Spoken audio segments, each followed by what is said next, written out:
بسم اللہ الرحمن الرحیم۔ زکوٰۃ کے متعلق یہ سوال کیا گیا ہے کہ ہم زکوٰۃ کس کو دے سکتے ہیں، مطلب کس کو دے سکتے ہیں۔ دیکھیں، یہ نصاب اللہ نے قرآن پاک میں ہی بیان کر دیا ہے، اس میں کوئی مشکل والی بات نہیں۔ للفقراء والمساکین والعاملین علیہا والمؤلفۃ قلوبہم وفی الرقاب والغارمین وفی سبیل اللہ وابن السبیل۔ یہ 8 مصارف زکوٰۃ ہیں، ان میں سے کسی ایک کو بھی دی جا سکتی ہے، سب کو بھی دی جا سکتی ہے، یعنی تھوڑی تھوڑی کر کے آپ سب کو دے سکتے ہیں۔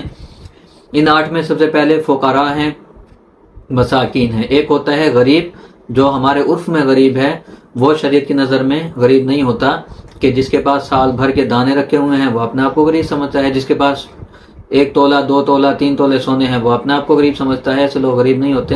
زکوٰۃ چونکہ ایسا یہ فرض ہے کہ اگر بغیر چھان بین کے آپ نے دیا تو آپ کی زکوٰۃ ادا نہیں ہوگی۔ اس میں انتہائی باریکی سے آپ کو یہ جائزہ لینا ہوتا ہے کہ یہ جس کو ہم دے رہے ہیں اس کو لگتی بھی ہے یا نہیں۔ اس میں سب سے بہترین مصارف تو آج کے زمانے میں وہ مدارس ہیں۔ تو جو بات صحیح ہے، سچ ہے، وہ ہم سب کی نظروں کے سامنے ہے کہ مدارس جو کام کر رہے ہیں وہ آپ دیکھ سکتے ہیں کہ وہاں پر یتیم طلباء بھی ہوتے ہیں، ان کے ضمن میں آپ کی زکوٰۃ چلی گئی۔ اسی طرح وہاں پر فقراء مساکین ہوتے ہیں، اسی طرح وہاں فی سبیل اللہ بھی ہوتے ہیں، وہاں ابن سبیل بھی یعنی مسافر لوگ بھی اس میں ہیں، اللہ کی راہ میں بھی لوگ آئے ہوئے ہیں جو مسافر طلباء دور دراز سے پڑھنے آتے ہیں۔ تو تقریباً بہت ساری اقسام جو ہیں وہ جو مستحقین زکوٰۃ ہیں، وہ مصارف زکوٰۃ ہیں، وہ مدارس میں پوری ہو جاتی ہیں، صرف ایک نہیں، کافی ساری۔ تو بہترین مصارف یہ ہوتے ہیں۔ لیکن اگر آپ کے پاس وقت ہے تو آپ جس کو بھی دے رہے ہیں سوچ سمجھ کر دیں کہ یہ اس کی تحقیق کریں کہ یہ اس مستحق بھی ہے یا نہیں۔ اگر آپ نے کسی ایسے شخص کو زکوٰۃ دے دی جو مستحق نہیں تھا، آپ کو بعد میں پتہ چلا اور آپ نے اس کے بارے میں تحقیق نہیں کی تھی، تو آپ کی زکوٰۃ ادا نہیں ہوگی، آپ کو دوبارہ دینا ہوگی۔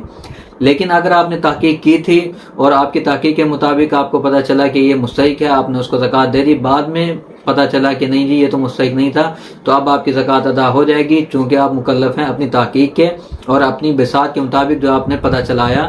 لیکن شرط یہ ہے کہ واقعتاً آپ تحقیق کریں اور اچھی طرح کریں، پھر زکوٰۃ دیں۔ باقی فقراء ہیں، مساکین ہیں، اسی طرح عاملین جو پہلے زمانے میں ہوا کرتے تھے، موجودہ دور میں یہ نہیں ہے۔ اسی طرح تالیف قلب شروع اسلام میں یہ معاملہ تھا، یہ بھی اب نہیں ہے۔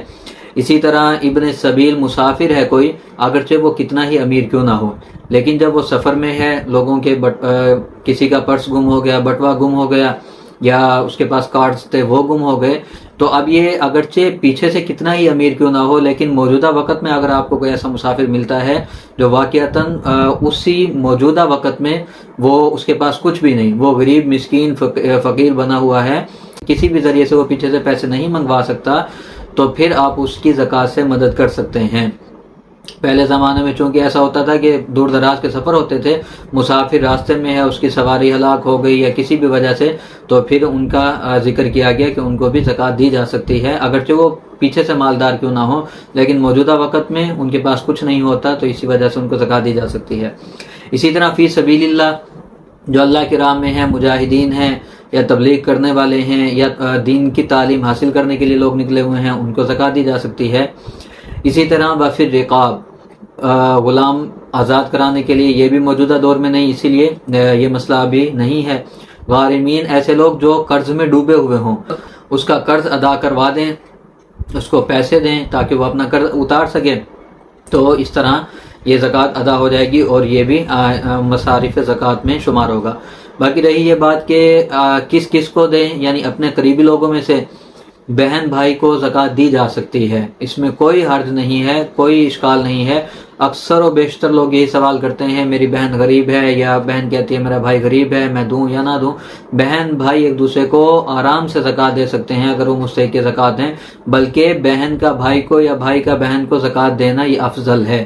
یہ صلہ رحمی کے پہلو میں آتا ہے کہ اس میں صلہ رحمی بھی ہے اور اس میں جو مستحق تک زکوٰۃ پہنچانا ہے وہ بھی ہے، تو اس میں 2 ثواب ہوں گے، اور افضل یہی ہے کہ پہلے انہی کو دیا جائے۔ بہن بھائی ہیں یا آپ کے خاندان میں کوئی بھی عزیز و اقارب میں کوئی بھی مستحق ہے تو اس تک پہنچائیں۔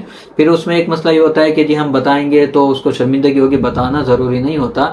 آپ بہن کو زکوٰۃ دے رہے ہیں تو آپ اس کو شرمندہ نہ کریں، آپ صرف یہ کہہ دیں کہ یہ عیدی ہے، یا اس سے یہ پیسے آپ رکھ لیں، یہ میری طرف سے تحفہ ہے، صرف دل میں آپ کی نیت ہونی چاہیے کہ یہ زکوٰۃ ہے، زبان سے اس کو بتانا ضروری نہیں ہے، تو بغیر بتائے آپ اس کو زکوٰۃ دے سکتے ہیں۔ اسی طرح بہن بھائی کے علاوہ عزیز و اقارب میں کوئی بھی ہے تو ان کو زکوٰۃ دی جا سکتی ہے۔ زکوٰۃ صرف ماں باپ کو نہیں دی جا سکتی، یہ ایک اس کا فارمولہ یاد رکھ لیں کہ جس کی کفالت آپ پر شرعاً فرض ہے اس کو آپ زکوٰۃ نہیں دے سکتے۔ شریعت نے جن جن لوگوں پر آپ کو مکلف بنایا ہے کہ تم ان کی کفالت کرو، ان کو آپ زکوٰۃ نہیں دے سکتے۔ ماں باپ ہیں تو اگر ماں باپ بوڑھے ہیں اور بیٹا جو ہے وہ امیر بھی ہے، ماں باپ غریب ہیں، تو بیٹے کی ذمہ داری ہے یہ ان کو کھلائے پلائے۔ ماں باپ کا غریب ہونا بنتا ہی نہیں ہے جب بیٹا امیر ہے، بیٹا امیر ہے تو ماں باپ کو بھی وہ امیر کرے، امیر رکھے، تو یہ زکوٰۃ کے پیسے ماں باپ کو نہیں دے سکتا۔ اسی طرح ماں باپ اپنی غریب اولاد کو زکوٰۃ نہیں دے سکتے کیونکہ شرعاً کفالت ان کے اوپر بھی فرض ہے۔ تو یہ وہ رشتے ہیں جن کو زکوٰۃ نہیں دی جا سکتی، باقی اس کے علاوہ آپ تمام لوگوں کو زکوٰۃ دے سکتے ہیں جو بھی مستحق ہوں۔